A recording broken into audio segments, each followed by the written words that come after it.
আমার বাবার কষ্টের জীবন আমি তাকায় তাকায় দেখেছি। বাবায় কোমরে মাজায় গামছা লাগায় মানুষের বাড়ি কাজ করে খানা নিয়ে আসে। এমনও ঈদের দিন গেছে একটা নতুন জামা আমার বাবায় দিতে পারে না।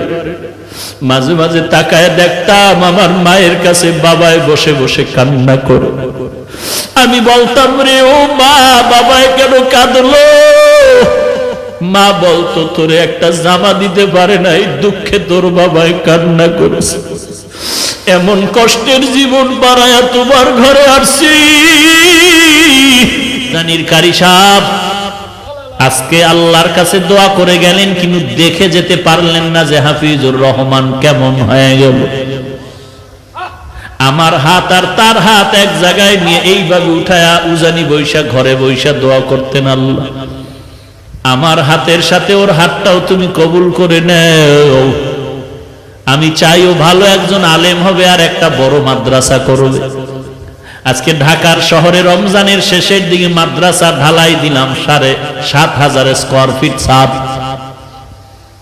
মাদ্রাসা চলতেছে, কিন্তু কারি সাহেব দেখে যেতে পারলেন না সেই দোয়ার মাদ্রাসা। আমার বাবা মা জীবনে ভালো এলেম অর্জন করতে পারেনি, মাদ্রাসায় পড়তে পারেনি।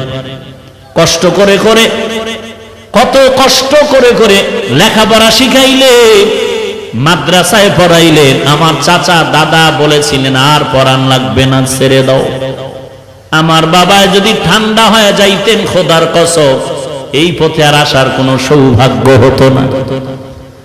উজানির জমিনে ঘুমন্ত কারি ইব্রাহিম রহমাতুল্লাহ আলাইহির 11 সন্তানের ছোট সন্তান কারি মঞ্জুর আহমদ রহমাতুল্লাহ আলাইহি আমার আব্বাকে এত ভালোবাসতেন। আমাদের বাড়িতে শত শতবার গিয়েছেন সেই কুয়াকাটা। একদিন কয়, সন্তানটারে আমার হাতে দাও। ঢাকা আসার পরে আমাকে নিয়ে আসলেন কচুয়া মাদ্রাসার ভেতরে। আর ওই উজানির কারি ইব্রাহিম রহমাতুল্লাহ আলাইহির কবরের কিনারায় গিয়া 11তম সন্তান গিয়া আমার আব্বার হাতটা ধরে নিয়ে বলতেন, আব্বা জান, কুয়াকাটার একজন গরিব মানুষ আপনার দরজায় দাঁড়ানো আছে। এই গরিব মানুষটা বড় মুখলেস মানুষ, বড় তাকওয়াওয়ালা মানুষ, আপনার মোহাব্বতের বান্দা।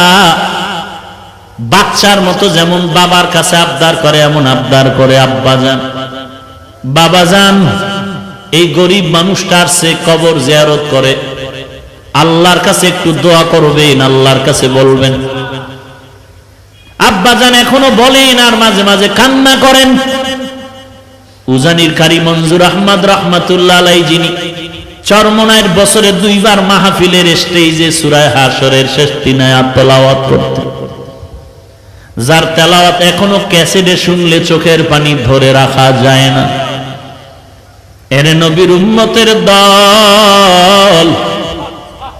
গাছ একদিনে বড় হয় না, আস্তে আস্তে বড় হয়। মানুষ একদিনে ভালো হতে পারে না। জানির কারি সাহেব কারি মঞ্জুর আহমদ 11 জন সন্তানের সর্বশেষ সন্তান। আমার মনে আছে বারবার আমাকে নিয়ে দোয়া করতেন, আল্লাহ ওই কুয়াকাটার সন্তানের নিয়ে আসলাম, তুমি তার একজন ভালো আলেম বানায় দাও আল্লাহ।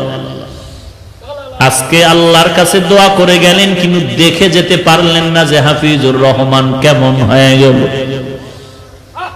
আমার হাত আর তার হাত এক জায়গায় নিয়ে এইভাবে উঠায়া উজানি বৈশা ঘরে বৈশা দোয়া করতেন, আল্লাহ আমার হাতের সাথে ওর হাতটাও তুমি কবুল করে নেও। আমি চাইও ভালো একজন আলেম হবে আর একটা বড়